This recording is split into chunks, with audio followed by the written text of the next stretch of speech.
Պարոն նախագահ, արդեն ավարտին աստեյության մոտենում ժամանակը, բայց մենք այստեղ քարտեզ ունենք, երևի ներկայացնենք մեր հեռուստադիտողներին, ինչ է իրանից ներկայացնում, ինչ ենք բերել եւ ինչ ենք ուզում ցույց տալ։ Խոսքը տրանսպորտային ուղիների մասին է ընդհանրապես եւ ավելի շատ միտքը հետեւյալներ բավական ակտիվ մի թեզ էր օգտագործվում խաղաղության խաչմերուկ։ Հիշում եք։ Բայց մի քանի ամիս է խաղաղության խաչմերուկի մասին ոչ ոք այլևս չեն խոսում։ Սենց այս իշխանությունը շատ հեշտ է, սենց ինչ որ մի թեզակցում, հետո պրոբլեմներ ունենալով սենց նորմալ բացատրելու համար մոռանում են այդ թեզը, սկսում են մի ուրիշ բան։ Եվ ես ուզում եի այս քարտեզով ցույց տայինք, որ նույն տրիպը ըստ էության հակասության մեջ մտավ այդ խաղաղության խաչմերուկ գաղափարի հետ, որտեղ խաղաղության խաչմերուկը ենթադրում էր ճանապարհների ընդհանրապես ապաշրջափակում։ Չէ, սա էր ենթադրում։ Տրիպը ստեղծում է մի իրավիճակ, երբ Ադրբեջանը կապելով այս կառուցվող նաև երկաթուղու Ղարսի հետ բոլոր այլ ուղիները անհետաքրքիր են դառնում։ Ըստ էության մի ծրագիր, որը պետք էր Միացյալ Նահանգներին եւ Ադրբեջանին շատ կոնկրետ նպատակների համար փոխարինեց մեկ գաղափար, որը ենթադրում էր sense բոլոր ճանապարհների բացումը, երկաթուղային եւ ավտոմոբիլային ճանապարհների բացումը։ Բայց փորձեմ մի քիչ այլ կոնտեքստի մեջ ուղղակի այս ամենը ներկայացնել, նայեք, ընդհանրապես ինչ է գեոպոլիտիկան։ Գեոպոլիտիկան ընդհանրապես նրա մասին է, որ ոնց է աշխարհագրությունը ազդում քաղաքականության վրա։ Սա է գեոպոլիտիկան։ Եվ չի կարող որևէ երկիր մի քաղաքականություն վարել, որը հաշվի չի առնում այդ ազդեցությունը։ Հիմա շատ են խոսում, չէ, Ադրբեջանով այսքան ծորեն եկավ, մի քիչ վառելիք եկավ, մի քիչ ծորեն եկավ, բայց իրական պատկերը հետևյալն է։ Մեր տնտեսության կախվածությունը մեծ մասով Ռուսաստանից է։ Եվ Հայաստանից Ադրբեջանով նույնիսկ եթե այս բեռներ տեղափոխել Ռուսաստան 700 կիլոմետր ավելի երկար է, քան եթե Հայաստանից բեռները տեղափոխվեն Վրաստանով, Աբխազիայի ճանապարհով։ 700 կիլոմետր։ Հիմա կապը Ռուսաստանի հետ եղել է միշտ Վրաստանի միջոցով, սովետի ժամանակ, կապը Եվրոպայի հետ եւս Վրաստանի միջոցով Պոցի եւ Փոթի նավահանգիստների ուղղությամբ։ Հիմա ինչի մենք չենք կենտրոնանում այս ուղիների բացմանը։ Ինչի չենք կենտրոնանում այս ուղղության վրա։ Վերջերս բազմաթիվ հանդիպումներ են ունեցել Հայաստանի եւ Վրաստանի ղեկավարները։ Երբևէ լսած եք, որ որևէ մի քննարկում գնա Աբխազիայի ճանապարհով երկաթուղու բացմանը։ Նայեք, մեր հիմնական հիմա ապրանքաշրջանառությունը դա Ռուսաստանն է, դա Եվրոպայի հետ Վրաստանի միջոցով է, եթե խոսենք արաբական աշխարհի հետ Իրանի միջոցով է, Իրանի ճանապարհով, եւ եթե խոսանք Հնդկաստան, Չինաստան, հիմնականում Բանդար-Աբբաս եւ Իրանի ճանապարհն է։ Ինչի համար է պետք մեզ կամ պետք գալու Ադրբեջանի տարածքը Կենտրոնական Ասիայի երկրների հետ առևտրի համար։ Բայց այս առևտուրը ըստ էության առևտրի առարկան չկա, որովհետեւ մենք բան չունենք այնտեղից առնելու, իրենք բան չունեն մեզանից առնելու։ Շատ փոքր ծավալ է, միգուցե ոսկերչական ապրանքներ, իսկ ոսկերչական ապրանքները ասենց վագոններով չեն տանում, կամ ֆուրերով, այդ ինքնաթիռներով տեղափոխում են։ Հիմա երկրի ղեկավարը պետք է առաջերտին անի հետևյալ հաշվարկը։ Աշխարհագրությունը ինչ է քեզ թելադրում։ Եթե դու փոքր երկիր ես, փոքր բնակչությամբ, դու պետք է փնտրես ավելի մեծ շուկաներ քո տնտեսությունը զարգացնելու համար։ Որտեղ է քո ամենից մեծ շուկան։ Եվ որ ճանապարհներն են դեպի այդ շուկան ամենից կարճ ճանապարհները։ Եվ ես մեկ անգամ նաև հրապարակային ասել եմ, որ խոսքը այս ճանապարհի մասին է։ Հիմա ամենից բարենպաստ պայմաններն է այդ ճանապարհի բացման շուրջ սկսել բանակցություններ։ Հաշվի առնելով այն հանգամանքը, որ Վրաստանի հարաբերությունները Եվրոմիության անդամակցության հետ կապված սառեցված են, հաշվի առնելով, որ Վրաստանը հսկայածավալ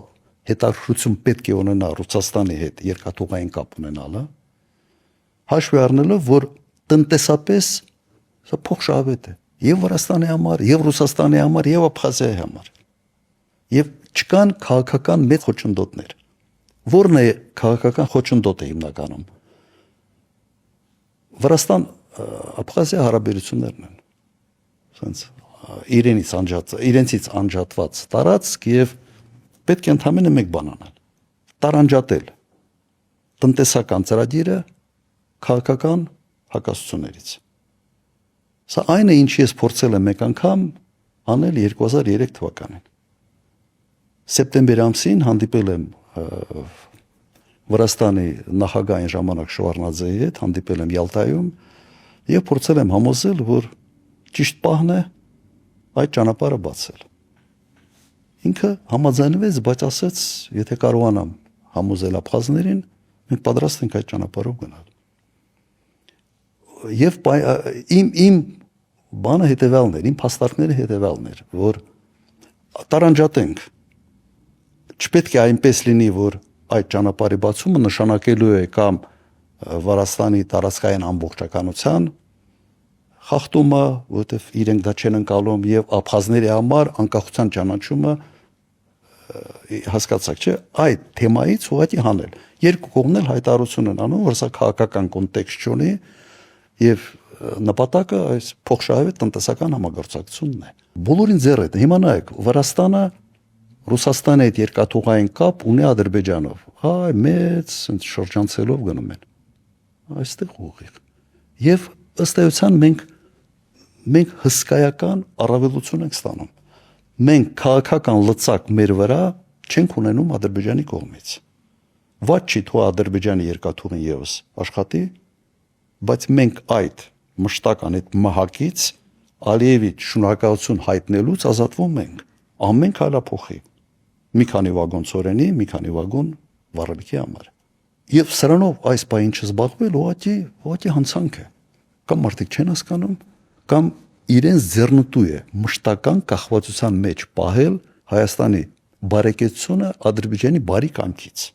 Սա եւս գալիս է նույն հանգամանքը, որ Նիկոլ Փաշինյանը եթե չլինի, Ալիևը երկաթուղին, այսպես ասենք, այդ մի քանի վագոն ծորենը չի թողնելու, որ գա հասնի Հայաստան։ Նույն տրամաբանությունն է աշխատում։ Երբ իր ազնական շահերը որևէ աղերս չունեն Հայաստանի Հանրապետության շահերի հետ։ Ուղղակի հիշեցնեմ, որ 2003 թվականին ես նաև հատուկ մարդ էի ուղարկել, որ հանդիպեն Արձինբայի հետ, Աբխազիայի նախագահի հետ, փորձել եմ հեռախոսով կապվել, պարզվեց ինքը հիվանդ էր, այն ժամանակ Մոսկվայում էր բուժում, հետո ինքը հետ եկավ եւ իմ ուղարկած մարդու հետ խոսակցություն իրենք ունեցան, ասացին հետեւյալ, ինքը վատ առողջ էր, որ շուտով պետք է լինեն ընտրություններ եւ նոր իշխանության հետ պետք է լինելու այդ հարցերը բանակցել եւ պայմանավորվել։ Բայց դեկտեմբեր ամսին Շևարդնաձեն հրաժարական տվեց, Սաակաշվիլին եկավ, շատ ագրեսիվ էր Աբխազիայի նկատմամբ եւ ընդհանրապես եւ Աբխազիայի եւ Օսեթիայի եւ այդ հարցը մնաց։ Բայց ինչու եմ ես այդ թեման բացել 2003 թվականին, որտեղ 2003 թվականին առաջին անգամ Կիպրոսում սկսեցին բանակցել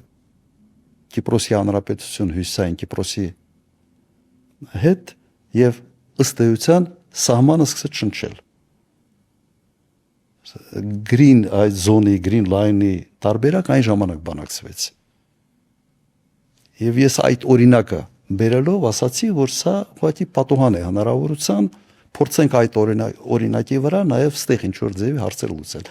Ամենից շատը այդ ճանապարհը պետք է մեզ եւ մենք պետք է նախաձեռնող լինեինք այս գործում։ Պարոն նախագահ, բայց հիմա կան որոշակի բանակցություններ Վրաստան, Ռուսաստան, Աբխազիա։ Ես գիտեմ, որ ռուսական կողմը իհարկե այդ ցանկությունը ունի, աբխազական կողմը ակնհայտ է, որ սա տնտեսապես շահավետ է, Վրաստանի համար տնտեսապես շահավետ է, որովհետև եթե մեր ճանապարհները բացում են Ադրբեջանի հետ, Վրաստանը տրանզիտի մի մեծ կտոր կորցնում է։ Ուղղակի պետք է մեկը ակտիվ գործընթացի մեջ սկսի աշխատել այդ հարցը լուծելու համար։ Սա նաև ամենից կարճ ճանապարհն է դեպի Սևծով, Վրաստանը։ Ընդհանրապես Վրաստանը այդ տեսանկյունից մեզ համար առանցքային երկիր է, ոչ առանցքային երկիր է։ Խոսվում է Թուրքիայի հետ սահմանի բացման մասին, այստեղ ես որոշակի զգուշավորություն ունեմ հետևյալի պատճառով, նայեք, մենք էլ ենք միշտ հանդես գալիս իմ նախագահության ժամանակ սահմանի բացման համար։ Իսկապես լավ է,